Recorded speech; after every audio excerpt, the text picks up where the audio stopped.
صدای انجیل تقدیم می کند. درود بر شنوندگان ارجمند.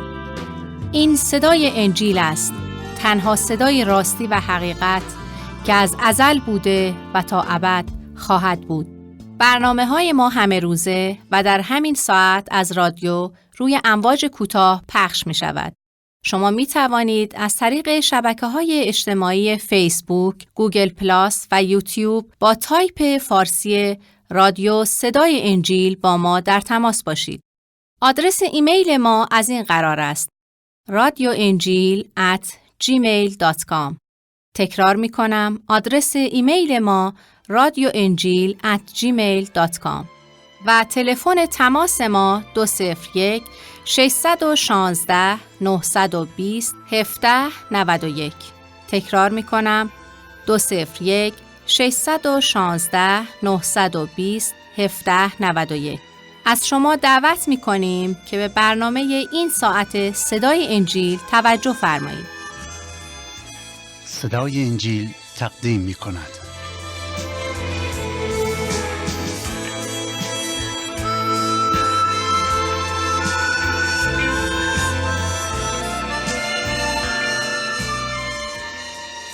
زندگی و تعلیمات عیسی مسیح، اقتباس از انجیل مقدس به قلم متی حواری.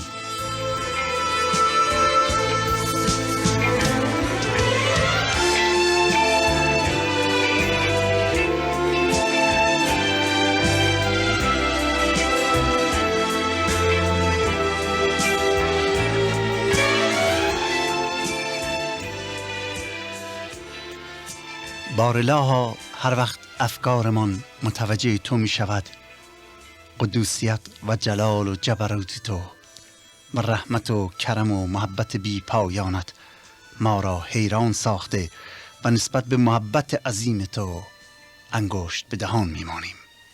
تو قدوسی و عادل و پاک و ما گناهکار و ظالم و ناپاک. عالم پاک را چه نسبتی با این عالم خاکی است ای خدای مهربان؟ با تمام این وجود، با این حالی که ما داریم، تو هنوز ما را دوست می‌داری و ما را به سوی خودت فرا می‌خوانی. بارالله، پرتو نور پرمهرت که در کلام مقدس خود بر بشر تابانیده‌ای، امید و هستی و حیات ماست. پس اکنون آمده ایم تا در نور روی تو، در گفتار جاودانه‌ات زندگی کنیم و غذای روح را بیابیم. استدعا می کنم که به نام عیسی مسیح کلمه مقدس و مکاشفه تو به ما بصیرت و حکمت معنوی عنایت فرما تا از کلامت چیزهای عجیبی را بیاموزیم. این تمنا را به نام عیسی مسیح زنده می طلبیم. آمین.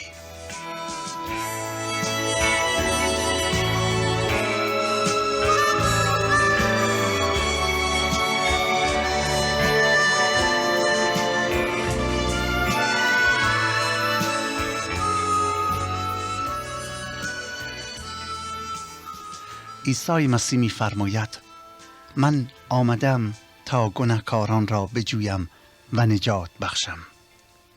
من آمدم تا گناهکاران را بجویم و نجات بخشم.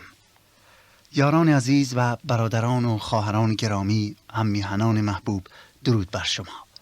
امیدوارم که به فیض خداوند خوش و سلامت بوده و در این ساعت با آسایش خاطر و آرامی دل توجه خود را معطوف به خدای مهربان نموده و از گفتار جاودانیش بهره مند شوید تا برکت خدا را نصیب خود کنید.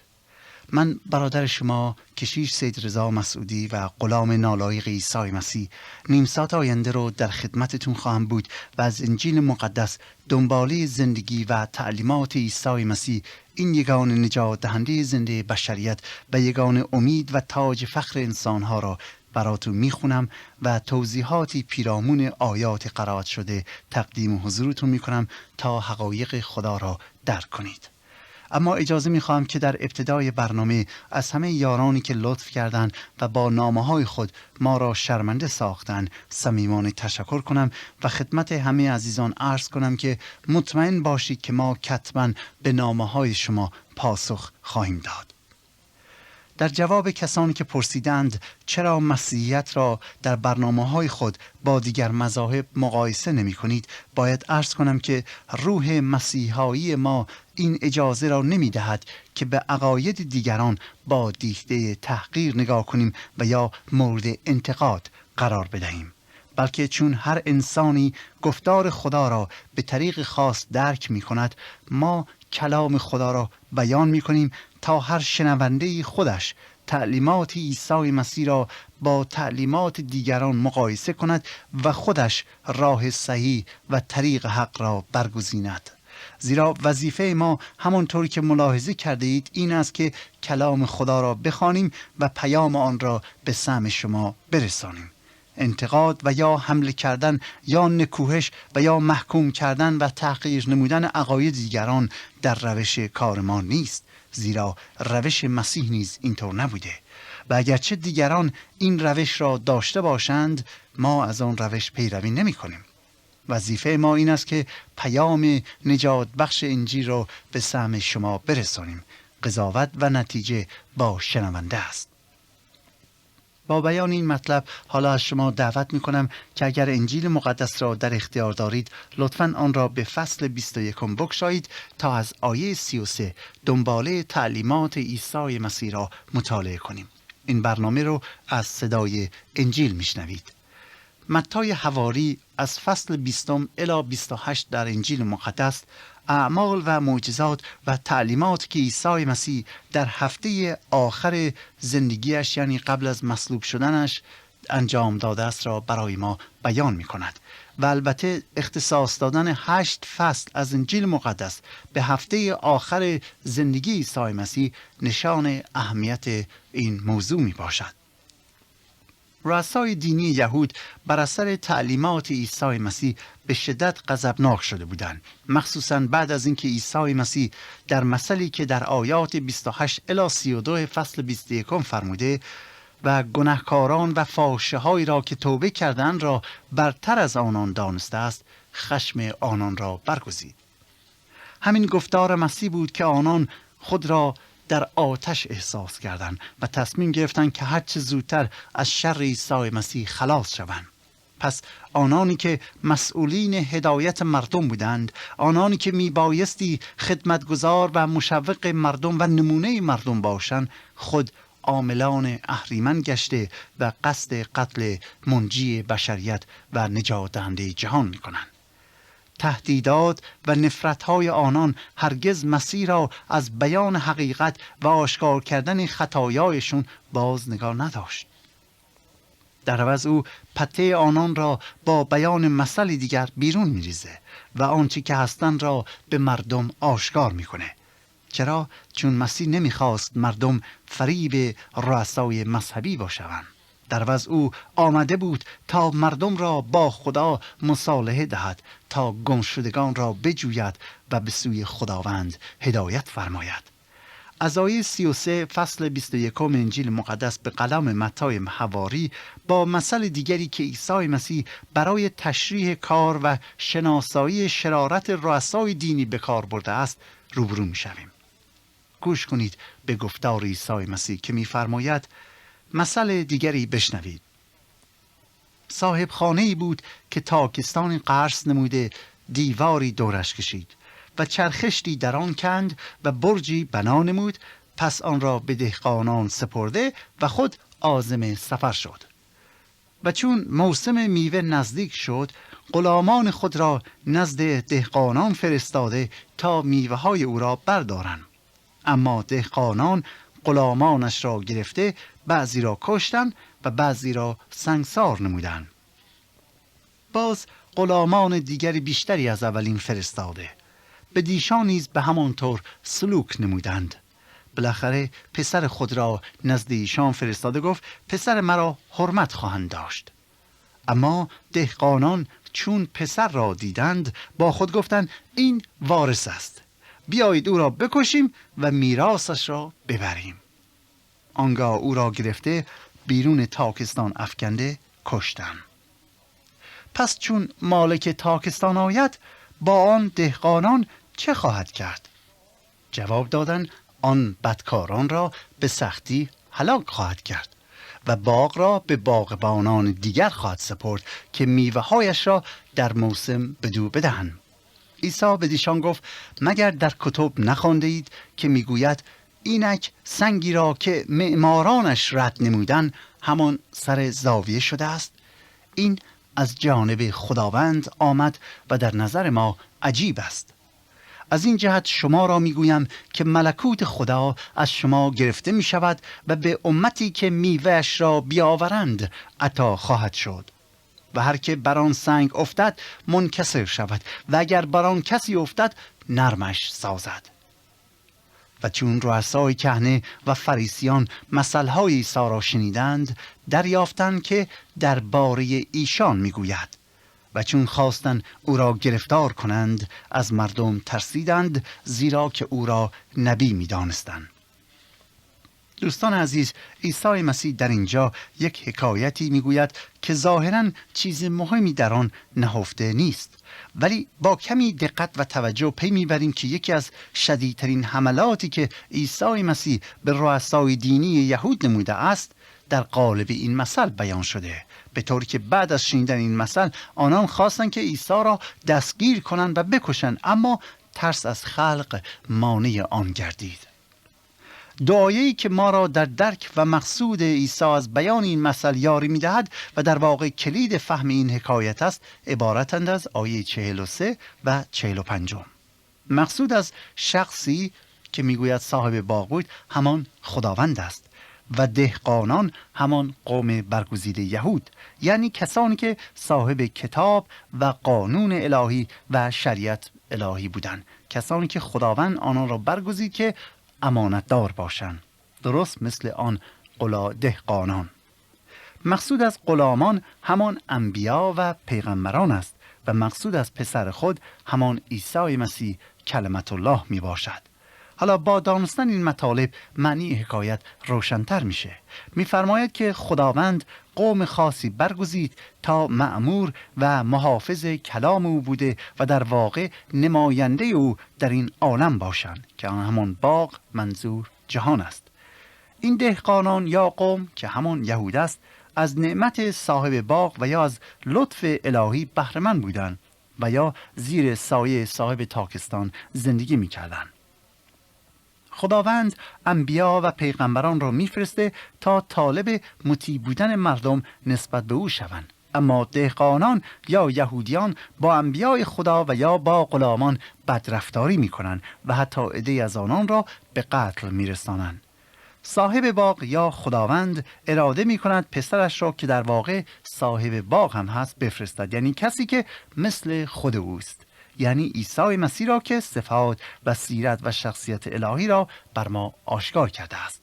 ولی دهقانان و یا یهودیان او را بزرگترین خطر برای خود می‌دانند. به خودشون میگن که بیایید او را بکشیم و خودمون صاحب باغ بشیم، یعنی بیایید مسیح را بکشیم تا ما کماکان صاحب باغ یا مردم شویم.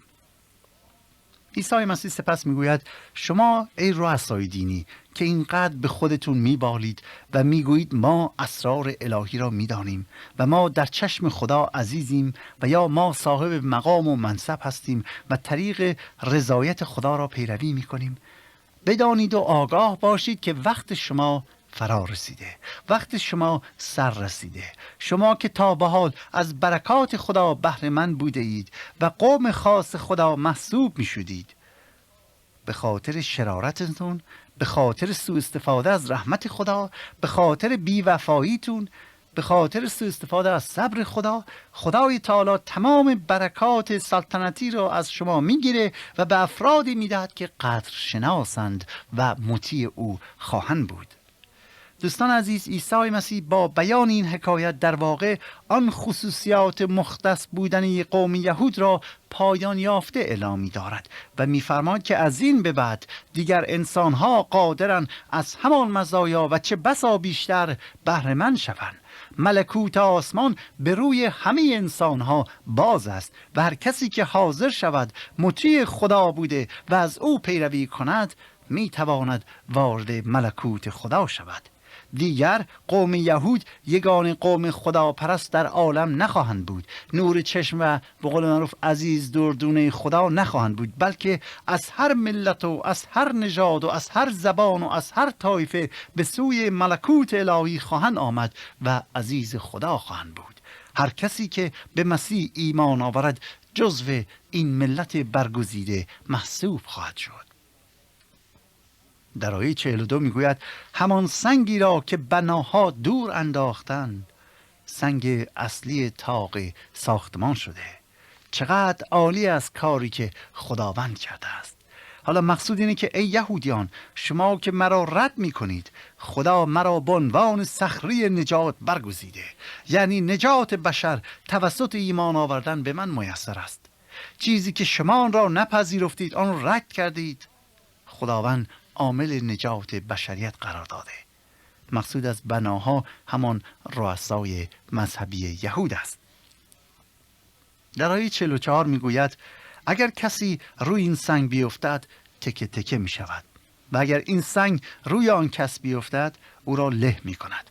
معنی این آیه اینه که اگر کسی مسیح را که صخره است بپذیره، از فیض او بهره مند میشه، صاحب نجات میشه.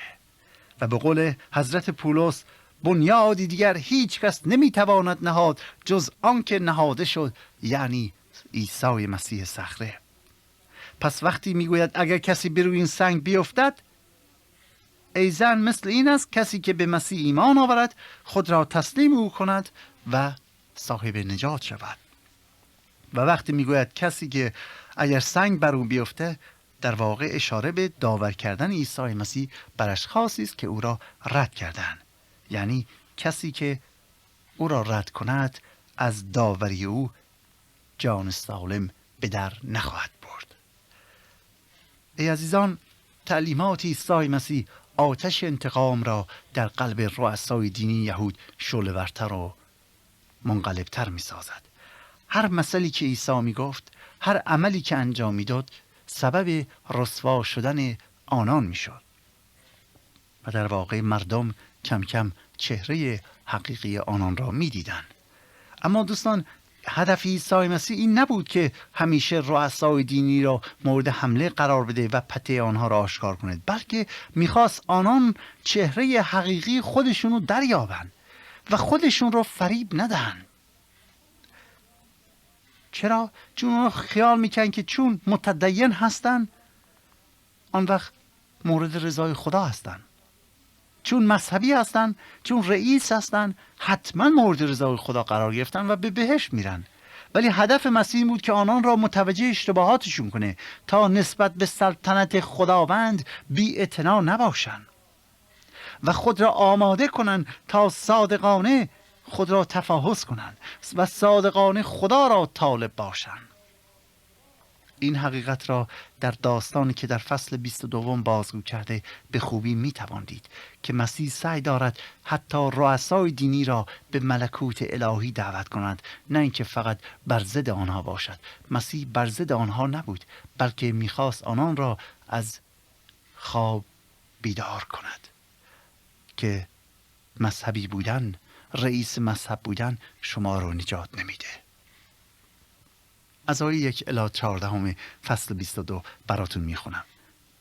از انجیل مقدس متی میفرماید و عیسی توجه نموده باز به مثلها ایشان را خطاب کرده گفت ملکوت آسمان پادشاهی را ماند که برای پسر خیش عروسی کرد و غلامان خود را فرستاد تا دعوت شدگان را به عروسی بخوانند، ولی نخواستند بیایند. باز غلامان دیگر روانه نمود، فرمود دعوت شدگان را بگویید که اینک خان خود را حاضر ساختم و گاوان و پرواری های من کشته شده، همه چیز حاضر است، به عروسی بیایید. ولی ایشان بی اعتنایی نموده راه خود را گرفتند. یکی به مزرعه خود و دیگری به تجارت خیش رفت و دیگر غلامان او را گرفته دشنام دادند و حتی کشتند. پادشاه چون شنید غضبناک گردیده لشکریان خود را فرستاد تا آن قاتلان را به قتل رسانید و شهر ایشان را بسوخت. آنگاه غلامان خود را فرمود عروسی حاضر است، لیکن دعوت شدگان لیاقت نداشتند.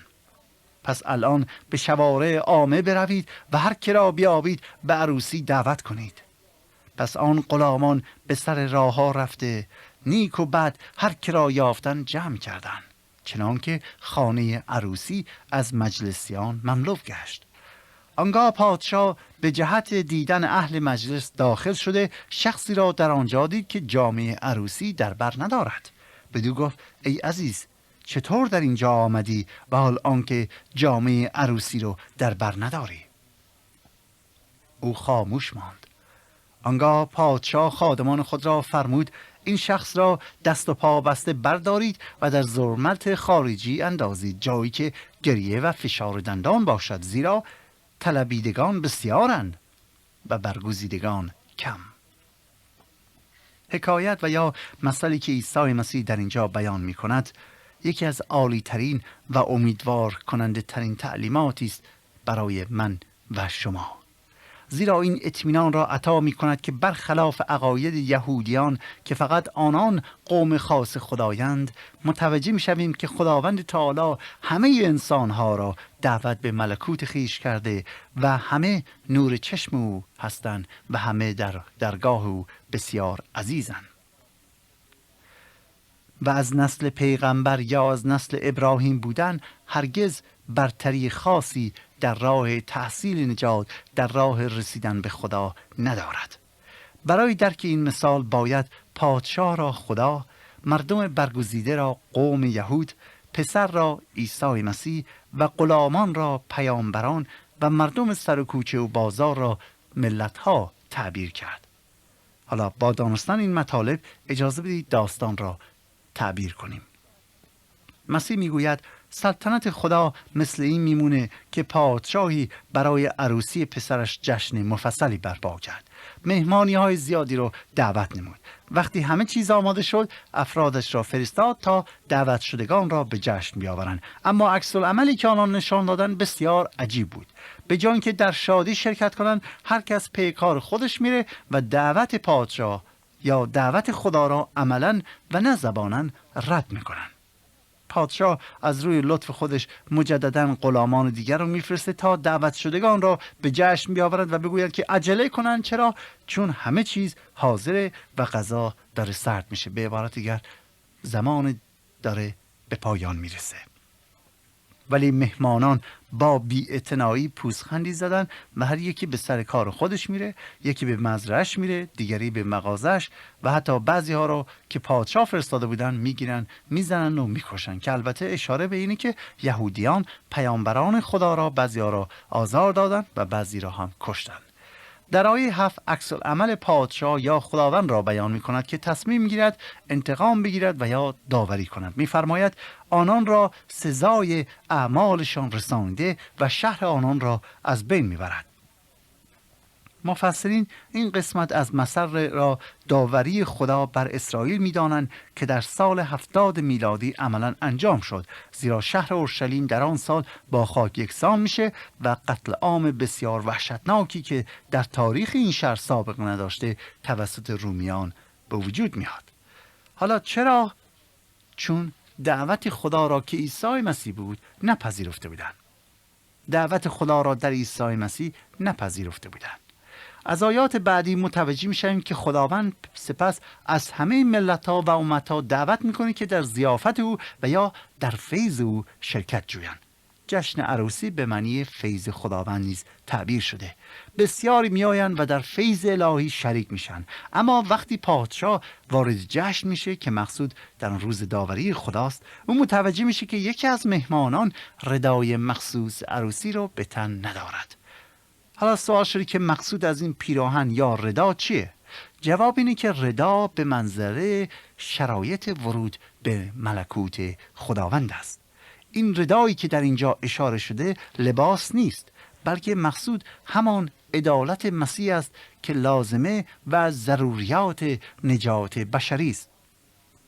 و این عدالت مسیحایی که بر اثر ایمان آوردن به مسیح به دست می آید تصاحب نکرده این شخص. ولی به عبارت دیگر اگر ما میخوایم نجات خدایی را داشته باشیم و در روز داوری در جشن عروسی به اصطلاح شرکت کنیم، لازم است که صاحب این لباس عدالت باشیم. پولس رسول در رساله به رومیان این حقیقت را اینطور بیان کرده، میگوید لکن الحال بدون شریعت عدالت خدا ظاهر گشته، یعنی عدالت خدا که به وسیله ایمان به عیسی مسیح است و به همه و کل آنانی که ایمان بیاورند، زیرا که هیچ تفاوتی نیست. حالا این شخص چون شرایط لازم نجات و یا شرط ورود به ملکوت الهی را به جا نیاورده بود و در ملکوت خدایی در واقع قرار نگرفته بود، مورد داوری قرار میگیرد و نتیجه نپذیرفتن عدل الهی را میبیند.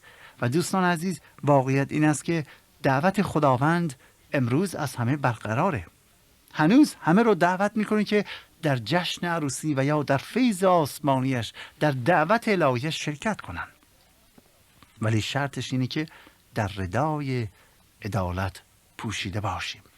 پس چقدر مهم است که ردای آسمانی مسیح رو در بر کنیم. حالا چطور میشه این ردای عدالت یا ردای آسمانی مسیح رو در بر کنیم؟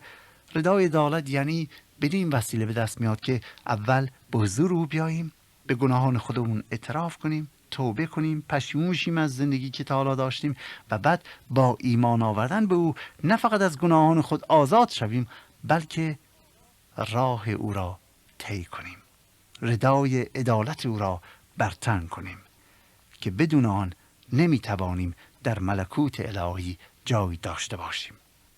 دوستان عزیز، میدانم که همه ما میخواهیم به حضور خدا برویم، هممون میخواهیم که در فردوس برین جای داشته باشیم، ولی ای عزیزان، ما انسانها به وسیله اعمال خودمون نمیتوانیم وارد فردوس بشویم، زیرا در نظر خداوند اعمال ما هم ناپاکه. چرا؟ چون ذاتمان گناه آلوده.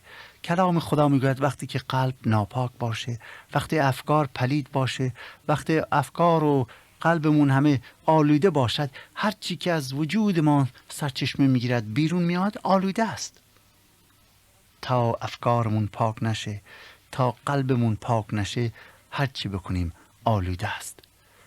فقط زمانی میتوانه اعمال ما پاک باشه، افکارمون پاک باشه، حرفامون درست و صحیح باشه، زمانی که صاحب قلبی نو و فکر نو باشیم، یعنی از نو تولد شده باشیم.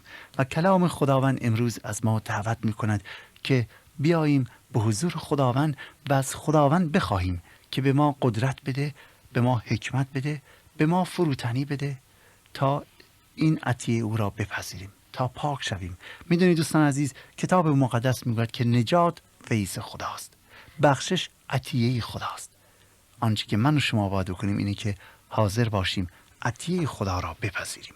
در غیر این صورت مطمئن باشید که هرگز آن آرامش الهی و آن نجات جاودانه را تحصیل نخواهیم کرد. خدا کند که مهر خدا را امروز در زندگیتون بچشید و الطاف الهی شامل حالتون شود، یعنی با ایمان آوردن به عیسی مسیح وارد ملکوت خدا شوید. من برادرتون کشیش سید رضا مسعودی تا برنامه دیگر و روز دیگر شما را به خدا میسپارم و منتظر نامه‌هاتون هستم. برامون بنویسید که نظرتون چیه؟ آیا کلام خدا را میپذیرید و یا نه؟ اگر نه، دلیلش رو برای ما بنویسید تا بتونیم با هم دیگر حقایق الهی را بیشتر درک کنیم. حق نگهدارتان باد. آنچه شنیدید برنامه‌ای بود از رادیو صدای انجیل. خوشحال می‌شویم که با ما مکاتبه کنید و از نشریات و ادبیات ما استفاده نمایید و از طریق شبکه‌های اجتماعی فیسبوک، گوگل پلاس و یوتیوب با تایپ فارسی رادیو صدای انجیل همراه ما باشید.